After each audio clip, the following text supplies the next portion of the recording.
ఎందుకు వచ్చింది తెలంగాణ ఉద్యమం? తరతరాలుగా దశాబ్దాలుగా తెలంగాణ ప్రాంతం అణచివేత గురైంది. తెలంగాణలో ఉండే సహజమైన అమాయకత్వాన్ని ఆసరగా తీసుకొని నాటి ఆంధ్ర ఆధిపత్య పాలకులు తెలంగాణకు రావాల్సిన నీళ్లు కానీ నిధులు కానీ నియామకాలు కానీ చేపట్టకుండా తెలంగాణ జీవనాన్ని మొత్తం శిథిలం చేసి తెలంగాణను వల్లకాడుగా చేస్తే ఆనాడు వచ్చింది తిరుగుబాటు ఉద్యమం. ఉద్యమం శతాబ్దాలుగా మూతికి ముంత నడుముకు చీపురు కట్టుకొని మనుషులుగా కాదు జంతువుల కన్నా హీనంగా బతుకుతున్న పరిస్థితి నుండి మానవులందరూ ఒకటే.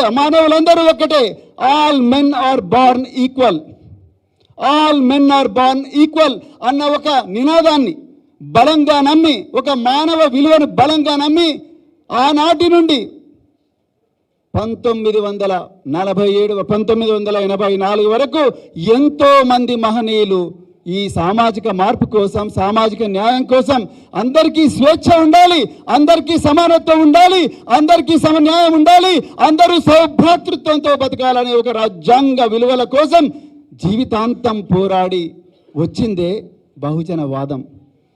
తెలంగాణ వాదంలో అణచివేతకు తిరుగుబాటు ఉంది, బహుజన వాదంలో కూడా అణచివేతకు తిరుగుబాటు ఉంది. అందుకొరకే నేను ముందట చెప్పిన కృష్ణా నది తుంగభద్ర నది ఏ విధంగా కలుస్తాయో సంగమేశ్వరం దగ్గర, అదే విధంగా ప్రాణహిత గోదావరి ఏ విధంగా కాళేశ్వరం దగ్గర కలుస్తాయో బహుజన వాదం తెలంగాణ వాదం కూడా ఆ విధంగా కలవాలి అన్న ఉద్దేశంతోనే మరి ఈరోజు ఇక్కడ మనం కూర్చున్నాం మిత్రులారా.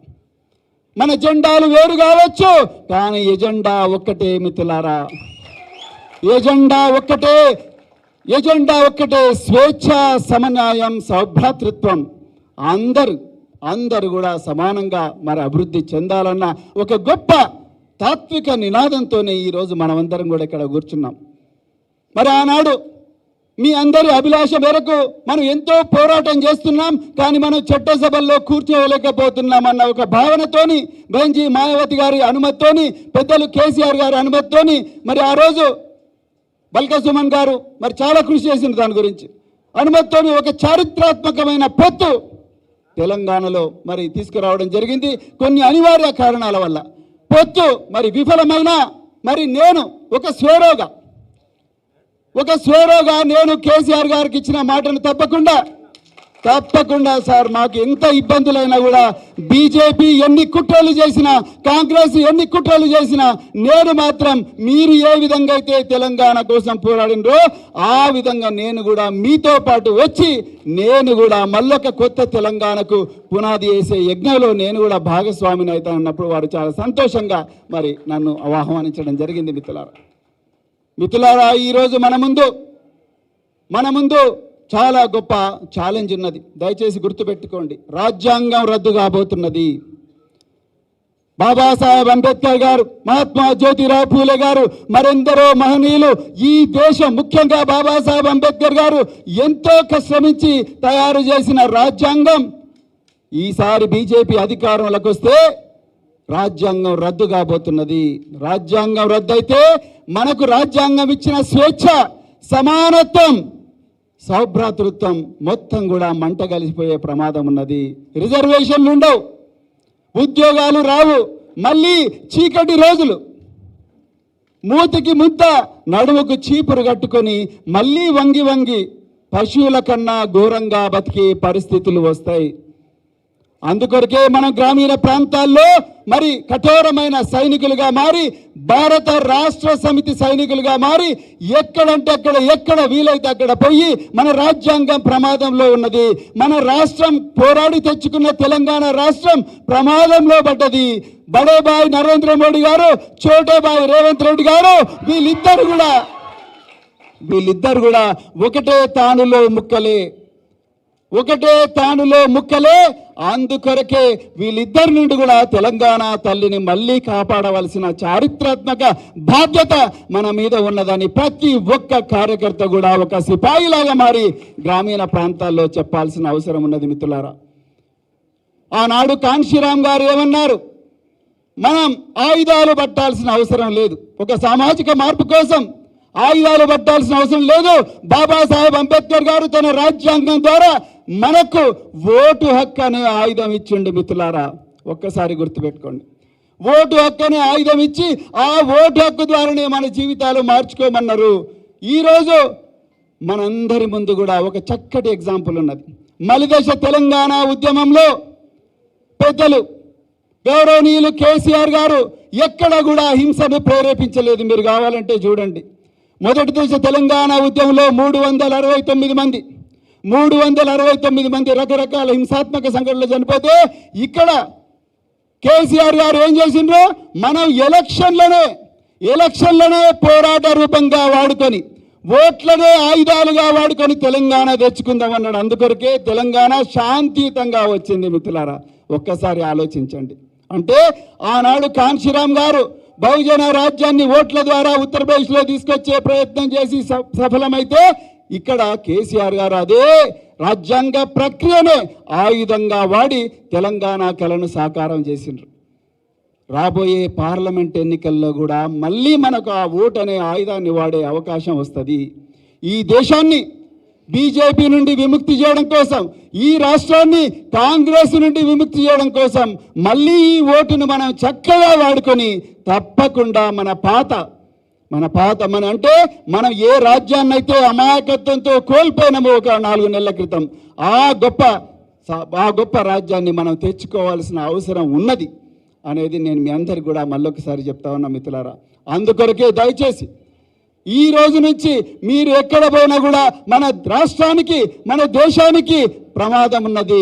ఈ పేద వర్గాలకు, మరి ముఖ్యంగా బహుజన వర్గాలకు, ఎస్సీలు కానీ, ఎస్టీలు కానీ, బీసీలు కానీ, మైనారిటీలు కానీ, అగ్రవర్ణాల్లో ఉండే పేదలు కానీ, వీళ్ళందరి జీవితాలు ఘోరంగా మరి నాశనం కాబోతున్నాయనే విషయం చక్కగా ప్రజలందరికీ వివరించి, వాళ్ళందరూ కూడా మళ్ళీ భారత రాష్ట్ర సమితికి పట్టం కట్టి మళ్ళీ తెలంగాణ రాష్ట్రంలో మళ్ళీ ఒక చక్కటి పాలన రావాలి.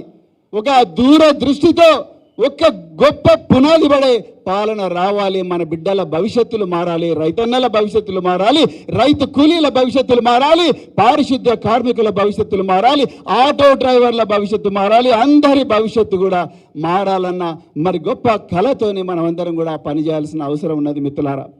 అందుకొరకే దయచేసి నేను భారత రాష్ట్ర సమితి కార్యకర్తలందరికీ ఇదే వేదికగా మరి నేను కేసీఆర్ గారి ఆశీర్వాదంతో చెప్తా ఉన్న మిత్రులారా, దయచేసి మనం భయపడాల్సిన అవసరం లేదు.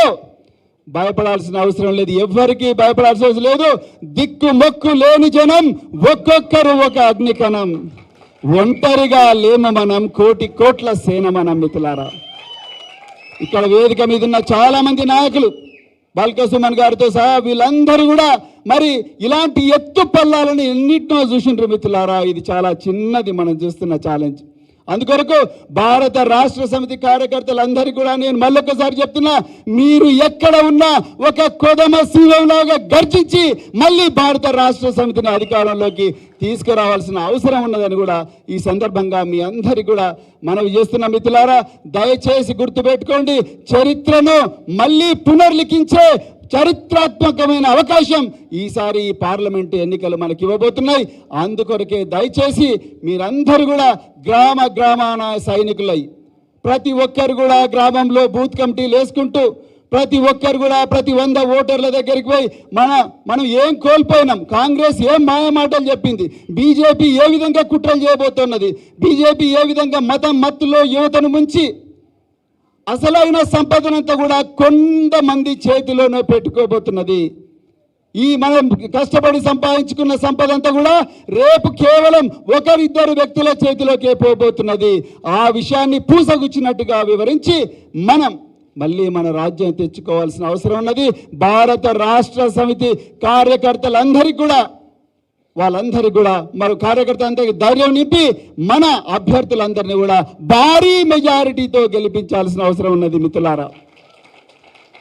మరి గెలిపిద్దామా అవుతా? ఒక్కసారి అందరూ 2 చేతులు ఎత్తి చెప్పండి మిత్రులారా, గెలిపిద్దామా అవుతా? తప్పకుండా గెలిపించాలి మిత్రులారా. దయచేసి గుర్తుపెట్టుకోండి, ఇది చాలా చాలా ముఖ్యమైన విషయం. ఈ స్ఫూర్తితోనే మనం ఈ తెలంగాణ భవన్ నుంచి పోవాలి. మళ్ళొకసారి చెప్తున్నా, మరి నలుమూలల నుంచి ఇక్కడికి వచ్చిన మీ అందరి కూడా హృదయపూర్వక పాదాభివందనాలు చెప్తూ, అదేవిధంగా నన్ను నమ్మి నాగర్ కర్నూల్ పార్లమెంటు నియోజకవర్గానికి మరి నన్ను అభ్యర్థిగా ఎంపిక చేసిన పెద్దలు గౌరవనీయులు కేసీఆర్ గారికి హృదయపూర్వక ధన్యవాదాలు తెలుపుతా ఉన్నా. మిత్రులారా, నేను మళ్ళీ చెప్తున్నా, నేను రాజకీయాల్లోకి వచ్చింది నా కోసం కాదు. నేను పోలీసు ఉద్యోగంలో చేరింది నా కోసం కాదు. నేను పోలీసు ఉద్యోగం నుండి గురుకుల పాఠశాలలోకి వచ్చింది నా కోసం కాదు. నేను గురుకుల పాఠశాలలో ఉద్యోగాన్ని వదిలేసి రాజకీయాల్లోకి వచ్చింది నా కోసం కాదు. మిత్రులారా, నేను బహుజన్ సమాజ్ పార్టీని వదిలేసి భారత రాష్ట్ర సమితిలో చేరింది కూడా నా కోసం కాదు. ఒక హోదా కోసం కాదు, ఒక బంగళా కోసం కాదు, ఒక ఎర్రబుగ్గ కారు కోసం కాదు, లక్షల జీతం కోసం కాదు, ఒక హోదా కోసం కాదు, ఒక అంతస్తు కోసం కాదు. మిత్రులారా, నాకున్న ఈ అదృష్టాన్ని లేని లక్షలాది మంది, కోట్లాది మంది బిడ్డలు నాకన్నా గొప్పగా ఉండాలి అన్న ఒక కలను నా బిడ్డలు, తెలంగాణ బిడ్డలు డాలర్లు సంపాదించాలి. మిత్రులారా, చెప్పులు గుట్టిన చేతులతోనే చరిత్ర తిరగరాయాలి. కళ్ళు గీత కార్మికుల బిడ్డలు కంప్యూటర్ ఇంజనీర్లు కావాలి. మిత్రులారా, అప్పుడే నిజంగా మరి నిజమైన మన జీవితాలు మారుతాయి. ఇంత చక్కటి వేదిక, ఇంత చారిత్రాత్మక సన్నివేశానికి కారకులైన పెద్దలు గౌరవనీయులు కేసీఆర్ గారికి హృదయపూర్వక ధన్యవాదాలు తెలుపుతూ, మరొక్కసారి మరి ఇక్కడ వేదికను ఉన్న పెద్దలందరూ కూడా, మరి ముఖ్యంగా మరి గ్రామం నుంచి వచ్చిన కార్యకర్తలకు చక్కటి తిండి పెట్టిన మరి బల్క సుమన్ గారికి, అదేవిధంగా రావుల చంద్రశేఖర్ రెడ్డి గారికి, అదేవిధంగా శ్రీనివాసరెడ్డి సార్కి, అందరికీ కూడా మరి తెలంగాణ భవన్ సిబ్బందికి అందరు కూడా పేరు ధన్యవాదాలు చెప్తూ, మరి మీడియా మిత్రులకు ప్రత్యేకించి మరి మీ అందరికీ కూడా హృదయపూర్వక ధన్యవాదాలు చెప్తూ, మిత్రులారా, అందరికీ కండువాలు వేసే అవకాశం లేకపోయినా మీ కండువాలు మీరే వేసుకొని సుశిక్షితులైన సైనికుల్లాగా, భారత రాష్ట్ర సమితి సైనికుల్లాగా గ్రామాన పోయి ప్రజాస్వామ్యబద్ధంగా, రాజ్యాంగబద్ధంగా పెను విప్లవం సృష్టించాలని చెప్పి కోరుకుంటూ, మరొక్కసారి జై భీమ్, జై ఫూలే, జై కొమరం భీమ్, జై షేక్ బందగి, జై కేసీఆర్, జై తెలంగాణ, జై భారత్.